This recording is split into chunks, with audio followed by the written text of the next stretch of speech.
Mr. Chairman, with the permission of Senator Trillanes, magandang umaga po. Just a quick administrative matter.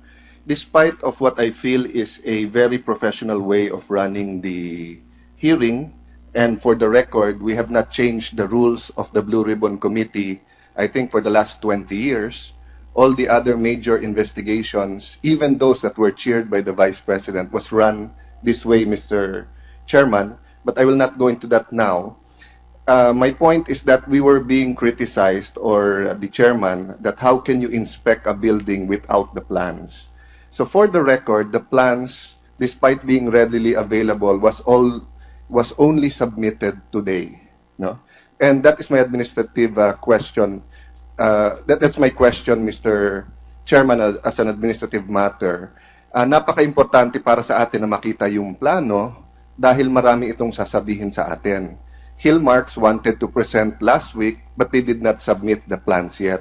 So may I quickly ask the administrator of Makati and the Hillmarks, did they submit the original plans or the as-built plans?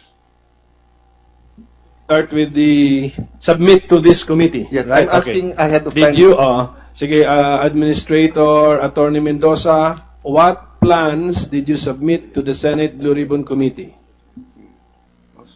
Based on the letter we filed with the Secretariat, Your Honor, we have submitted an as-built plan, Your Honor. And this was submitted today, Your Honor. We acted on the September 1 letter of the Honorable Committee, Your Honor. Thank you, Attorney. Is it both the original and as-built or only the as-built? I understand, Your Honor, is the as-built plan. Yes. In the first hearing, sir, you weren't here, but the mayor agreed also to give the original plan. So can we have that also as soon as possible, please? No? We will. Okay. The other thing, Mr. Chair, world-class ang Makati, no? So I assume that you have a digital copy of the plans. Well, if I may direct you to our engineer, Your Honor, he's the one in charge of it. Ma'am, you have a digital copy of the as-built plans? Sir, we have a tracing paper copy of the as-built plan because we have a consultant. Yes. And it is on a digital file, the tracing? No. No. Sabi niyo, world-class ang Makati. All the world-class cities in the world have it It's a on a property. digital file. Sir, it's a property of the consultant. So, the You bought, tracing ma'am, paper you were bought given the to us. building. So yung plans and as-built plans are properties also of the city. But anyway, the Hillmarks are here. Mr. Chair, may I ask if they can... Before you ask Hillmark, Engineer De La Peña mentioned consultant. For the record, repeat the name of the consultant. Mana po. Mana. Architecture. So yan ang official name po na Mana Architecture. Yes. Apa, sige. Mr. Chair, may I Sige just po. find out from Hillmarks, do you have a digital copy of the original plans and also of the as-built? We have submitted, Your Honor, the as-built plans. Now, we were sent a subpoena Duces Tecum for the building plans, Your Honor. We do not have copies of the building plans anymore, so what we did, we wrote the City of Makati a letter requesting for the said plans, Your Honor, so we can submit. How about a digital copy? We do not have the digital copy, Your Honor. You're one of the biggest, nasa top 1,000 corporations kayo in the Philippines, di ba? What we had, Your Honor, when we bought the bidding documents, what we have were the No, I'm talking about the as-built plans. as-built plans, Your Honor. If Yes. I ask we already most- submitted the as-built Yes, plans, the Your Honor. digital copy, sir. Printed copies, actually. Your Honor. Digital copy, sir. Meron kayo, di ba? We can submit, Your Honor. Okay, can you email it today? We'll try, Your Honor. No, do not try. That is available in the computer. Kung 3 oras ang ating hearing, para wala na, alam nyo, pagdating ng inspection, sinabi, nangangamoy pintura pa, may mga nire-repair. Gusto nyo bang isipin ng tao na nire-repair pa yung plano? Dapat, nung August 20 ang hearing, dapat August 21 na isubmit yan, nasa files lahat yan No? We'll make arrangements now with the office, Your Honor. Okay. Mr. Chair, may I ask that the staff give them our email? And lastly, Mr. Chair, these are the following that I asked Mr. Chair to make sure that we have. Scope of each phase, full sets of as-built plans, full sets of original plans, and cost of every phase for the following, Mr. President, Mr. Chairman: the parking building, the OSMAC, nursing building, and the Makati Science High School. Would you confirm, Attorney Opeg, that am I saying correct, sir? Peig, Your Peig, Honor. Compañero. Peig, Your Honor. Am I correct that all of these buildings are contracts of Hillmark? Can we go over them again, Your Honor? Yes. The Makati City Parking Building or Makati City Hall 2, Yes, Your Honor. OSMAC Building, Yes, Your Honor. sa inyo po lahat yan.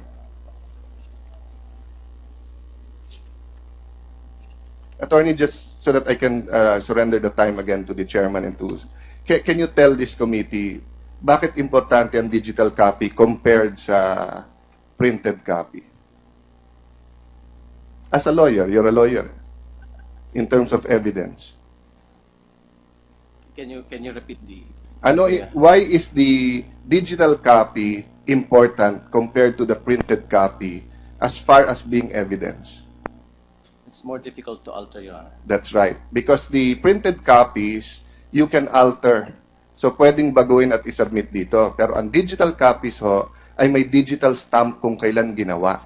So, you will see if it has been manipulated. That's why each city should have a digital copy of all of this. No? But anyway, Mr. Chair, I surrender the time to you and hope that the criticisms that we're not doing it professionally because we don't have the plans is now clarified, Mr. Chairman. Thank you.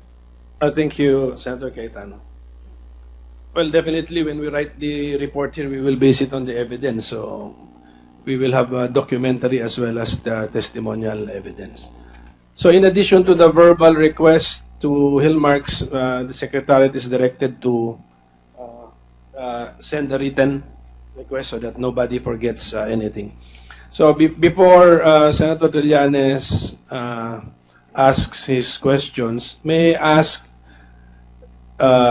those who went with us to the ocular, specifically Mr. Greg Jackson and Architect Danilo Alano, since your opinions were asked by the media and reported, can you please tell this committee and all those following the proceedings, who you are, what your professional experience, background, and affiliations are, and what else you want to tell us so that the people can start, because you were treated as experts, so the people can start checking on your credentials and qualifications so that they can also decide whether to treat you as an expert. So may I start with Mr. Greg Jackson? Excuse me, Mr. Jackson. Senator Trillanes asked about Mr. Cuervo, but Mr. Cuervo already introduced himself during the first hearing. So Mr. Jackson, please introduce yourself to the committee and to the Filipino people. Thank you, Mr. Chairman, and welcome everyone. Thank you for the opportunity to be here today. My name is Gregory Ian Jackson. I'm an Australian citizen, 50 years old, of single status. My qualification, I have a qualification in quantity surveying, a discipline within the construction industry known as quantity surveying. I have approximately 38 years experience in the construction industry, working in 8 different countries. Majority of my time had been working with an international construction firm by the name of Leighton, headquartered out of Australia. In my recent experience, I've had 18 years working in Southeast Asia and the United Arab Emirates. I've worked across a number of different projects. Some key projects that I have recently worked on in the region have been the Zulig building here in Makati in Manila, the new Australian Embassy compound project in Jakarta in Indonesia, Saigon Metropolitan Tower office building in Ho Chi Minh City in Vietnam, a 20-story apartment building in Bangkok, Thailand, and a large construction village camp for 20,000 persons in Abu Dhabi. Mr. Chair. Okay, Senator Cayetano. Mr. Chair, just some manifestations. First of all, as we've thanked Mr. Cuervo and we've thanked Architect Kulkol, I want to thank Mr. Jackson. Later we'll ask you questions now why you're doing this, but I know that you're just doing this for love of the industry. And let me put on record, Mr. Chair, that Layton, I asked about them. It was established in 1949. Layton Contractors is the founding company of the Layton Holdings Group, ASX LEI. Today, Layton Contractors is one of Australia's most recognized, diverse, and established industry leaders. And in fact, I asked some of the architects that I know who have been also doing many buildings in Makati, and they're known not only region-wide but worldwide. So, as I said in the first hearing, it was very difficult to get people like Mr. Cuervo and now Mr. Jackson because my information is they were being threatened that they cannot do business in Makati if they testify or if we engage them to do a quantity surveying. Having said that, Mr. Chair, I challenge the side of the Mayor and Vice President Binay, get a reputable quantity surveyor and present the evidence here and will be most welcome. But allow us to ask the questions. So thank you, Mr. Jackson, for being here. Did you mention, Mr. Jackson, your professional affiliation as to organizations, international or local? My associations within the industry, I'm a qualified member of the Australian Institute of Quantity Surveyors, which is an organisation, a prerequisite of which is having a tertiary qualification from a recognised university and school, which I currently hold. An Australian organization. Okay, Architect Alano, please introduce yourself to the committee and to the Filipino nation. Good morning, Your Honors. I am Danilo Alano, a licensed architect. I've been practicing, I've been an architect since 1982. I am now we were here with Architect Kulkol as an invitation of the Blue Ribbon Committee as an organization to the Philippine Institute of Architects. I am now District Director of the National Board and the incumbent President of the Manila section of the same institute. Thank you. So, Philippine Institute of Architects. Thank you, Architect Alano. Okay, Senator Trillanes, please. Thank you very much, Mr. Chairman. Before I start asking questions, gusto ko lang pong linawin sa ating mga kababayan na ito pong Senate investigation ay iba po ito sa korte. Ito mong nasa harap natin ngayon ay hindi po mga testigo, kung hindi mga resource persons.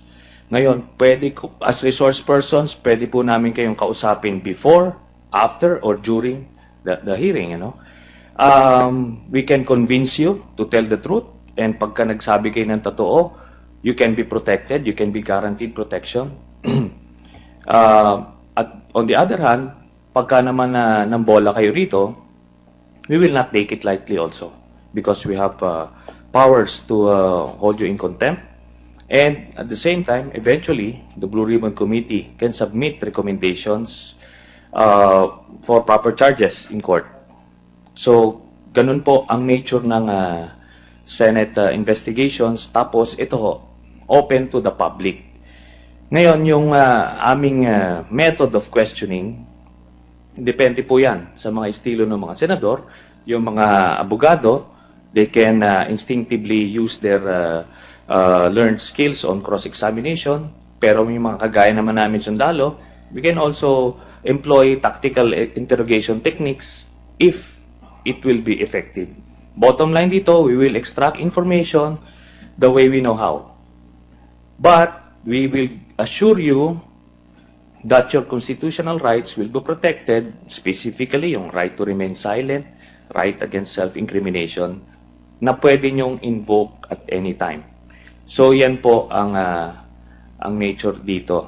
Kaya nga mas nakakakalap tayo ng mga ebidensya rito, whether documentary at testimonial, dahil nakikita po ito open to the public ito, at hindi siya limited by the rules of court.